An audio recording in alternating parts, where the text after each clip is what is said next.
ఈ కూటమి ప్రభుత్వం అధికారంలోకి వచ్చి 1 సంవత్సరం కాలం పూర్తి చేసుకున్న రోజు ఈరోజు. మరి ఈ జూన్ 4వ తేదీ వెన్నుపోటు దినంగా పరిగణిస్తూ మరి ఈరోజు రాష్ట్ర వ్యాప్తంగా అన్ని నియోజకవర్గాల్లో కూడా ప్రజల పక్షాన మరి ఈరోజు పెద్ద ఎత్తున నిరసన ర్యాలీలు నిర్వహించడం జరుగుతుంది.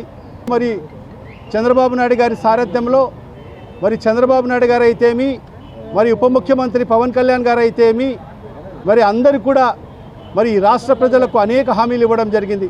సూపర్ 6 అని చెప్పి, సూపర్ 7 అని చెప్పి 143 హామీలు ఇవ్వడం జరిగింది.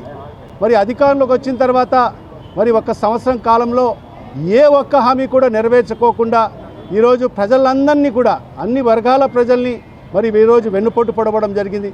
మరి అందుకే మరి ఈరోజు జూన్ 4వ తేదీ వెన్నుపోటు దినంగా పరిగణిస్తూ మరి ఈరోజు ప్రజలందరినీ కూడా మమేకం చేస్తూ మహిళలకైతేమి, విద్యార్థులైతేమి, యువత అయితేమి అందరూ కూడా పెద్ద ఎత్తున మరి ఈరోజు ఈ ర్యాలీలో పాల్గొనడం జరిగింది. మరి ఈరోజు ఒకటే మేము అడుగుతున్నాం ఈ ప్రభుత్వానికి, మీరు అన్ని హామీలు ఇచ్చి ప్రజల్ని నమ్మబలికి, ప్రజల్ని మోసం చేసి మీరు అధికారంలోకి వచ్చారు. మరి ఈ సంవత్సరం కాలంలో ఎందుకు మీరు ప్రజలకు ఇచ్చిన హామీలు, మాటలు నిలబెట్టుకోలేకపోయారని చెప్పి మరి మా ప్రధానమైన ప్రశ్న ఈ కూటమి ప్రభుత్వానికి, చంద్రబాబు నాయుడు గారికి. మరి ఈరోజు వెన్నుపోటు దినంగా కూడా మనం ఎందుకు పరిగణిస్తున్నామంటే మరి ఈరోజు చంద్రబాబు నాయుడు గారు 20 లక్షల మందికి ఉద్యోగాలు ఇస్తానని చెప్పాడు. లేకపోతే 3,000 రూపాయలు నిరుద్యోగ వృత్తి ఇస్తా అని చెప్పాడు. 20 లక్షల మంది ఉద్యోగాలు ఇస్తా అని చెప్పి ఉద్యోగాల పేరుతో వెన్నుపోటు పడవడం జరిగింది. మరి అదేవిధంగా 3,000 రూపాయలు నిరుద్యోగ వృత్తి ఇస్తా అని చెప్పి మరి నిరుద్యోగులకు వెన్నుపోటు పడవడం జరిగింది.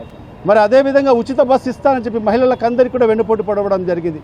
మరి అదేవిధంగా 18 ఏళ్ళు నిండిన మహిళలకందరికీ కూడా ఈ రాష్ట్రంలో సుమారుగా 1 కోటి మంది మహిళలు ఉన్నారు.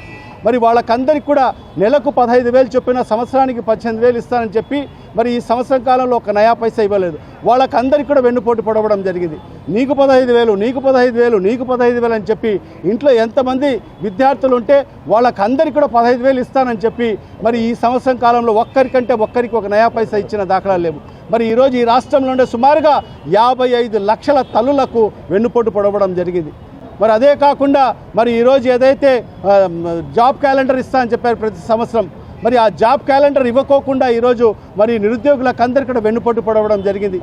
మరి అదేవిధంగా ఏదైతే 3 సిలిండర్లు మరి ఉచితంగా ఇస్తానని చెప్పి మరి ఆ 3 సిలిండర్లు కూడా ఇవ్వకోకుండా ఈరోజు మహిళలకు అందరికీ కూడా వెన్నుపోటు పడవడం జరిగింది. ఎందుకంటే ఈ సంవత్సరం కాలంలో వాళ్ళు ప్రజలకు ఏమి చేయకపోగా మరి ఈ రాష్ట్రంలో ఒక అరాచక పాలన, ఒక దుష్ట పరిపాలన ఈరోజు మనం కొనసాగిన పరిస్థితి మనం చూస్తున్నాం. కేవలం వైఎస్ఆర్ కాంగ్రెస్ పార్టీ నాయకులు, కార్యకర్తలు, మరి ఏదైతే సోషల్ మీడియా యాక్టివిస్టు అందరి మీద అక్రమ కేసులు పెట్టి మరి ఈరోజు సుమారుగా 4,500 మంది పైన ఈరోజు వైఎస్ఆర్ కాంగ్రెస్ పార్టీ కార్యకర్తల మీద కేసులు పెట్టిన పరిస్థితి ఈరోజు మనకు స్పష్టంగా కనిపిస్తుంది. ఈరోజు ఈ రాష్ట్ర వ్యాప్తంగా ఈ సంవత్సరం కాలంలో సుమారుగా 670 మంది ఆత్మహత్యలు చేసుకునే పరిస్థితికి దాపరించారు. దాంట్లో సుమారుగా 390 హత్యలు జరిగాయి ఈ సంవత్సర కాలంలో. మరి ఏ రకంగా పరిపాలన జరిగిందో ఒకసారి మీరు అందరూ కూడా ఆలోచన చేయండి. మరి ఈరోజు కేవలం రెడ్ బుక్ పరిపాలన కొనసాగుతుంది రాష్ట్రంలో. దేశంలో అన్ని రాష్ట్రాల్లో మరి ఆ డాక్టర్ బాబాసాహెబ్ అంబేద్కర్ గారు రచించిన రాజ్యాంగం నడుస్తుంటే మన రాష్ట్రంలో మాత్రం మరి రెడ్ బుక్ పరిపాలన కొనసాగుతుంది. చిన్న పిల్లల మీద అఘాయిత్యాలు, మరి మహిళలకు రక్షణ లేదు ఈ రాష్ట్రంలో. మరి ఈరోజు కేవలం అన్ని ప్రాంతాలని వదిలేసి కేవలం ఏకైక ప్రాంతం, ఒక రాజధాని అని చెప్పుకుంటూ మరి అమరావతి అని చెప్పుకుంటూ అన్ని నిధులు అక్కడికి డైవర్ట్ చేస్తున్న పరిస్థితి కూడా చూస్తున్నాం. మరి కేవలం ఒక్క సామాజిక వర్గానికి అభివృద్ధి కోసమే మరి చంద్రబాబు నాయుడు రియల్ ఎస్టేట్ వ్యాపారస్తుల కోసం మాత్రమే పనిచేస్తున్న పరిస్థితి స్పష్టంగా కనిపిస్తుంది. మరి కేవలం సంక్షేమం లేదు, అభివృద్ధి లేదు, కేవలం అరాచక పాలన, దుష్ట పరిపాలన, కేవలం కక్షపూరిత పరిపాలన, ఇది మాత్రమే ఈ రాష్ట్రంలో జరిగిన పరిస్థితి. కాబట్టి మరి ఇవాళ ఒకటే మేము మరి వాళ్ళకు డిమాండ్ చేస్తున్నాము, మరి అదేవిధంగా చెప్పదలుచుకుంటున్నాం. మరి ఈరోజు రెడ్ బుక్ పరిపాలన మరి ఇది శాశ్వతంగా ఉండదు. ఒకటే మేము చెప్తున్నాం, అధికారులకు కానీ ఎవరికైనా కానీ ఇది ప్రభుత్వాలు శాశ్వతం కాదు. మీరు మాత్రం శాశ్వతంగా అధికారులుగా ఉంటారు. ఖచ్చితంగా భవిష్యత్తులో మా ప్రభుత్వం వస్తే మరి ఎవరైతే అధికారులు మరి ఈ ప్రభుత్వానికి ఒత్తాసు పలికారో మరి వాళ్ళకందరికీ కూడా చట్టం ముందు నిలబెడతామని చెప్పి కూడా ఈ సందర్భంగా తెలియజేసుకుంటున్నాం.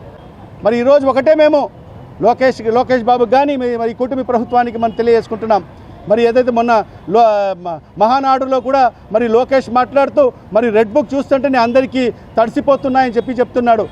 మాకు కాదు తడిసేది, రేపు మా ప్రభుత్వం అధికారంలోకి వస్తే మీకు ఏ విధంగా తడుస్తుందో ఒక్కసారి ఆలోచన చేయమని చెప్పి కూడా తెలియజేసుకుంటున్నా. నువ్వు ఒక్కడే రెడ్ బుక్ రాస్తున్నావు. మాకు మా నాయకుడు ఆదేశించాడు, ప్రతి కార్యకర్త వైఎస్ఆర్ కాంగ్రెస్ పార్టీ ప్రతి కార్యకర్త రెడ్ బుక్ రాస్తున్నాడు. రేపు మా అధికారంలోకి వస్తే, మా ప్రభుత్వం అధికారంలోకి వస్తే ఖచ్చితంగా మరి అది ఏ రకంగా ఉంటుందో ఒక్కసారి ఆలోచన చేయమని చెప్పి కూడా ఈ సందర్భంగా తెలియజేసుకుంటూ మరి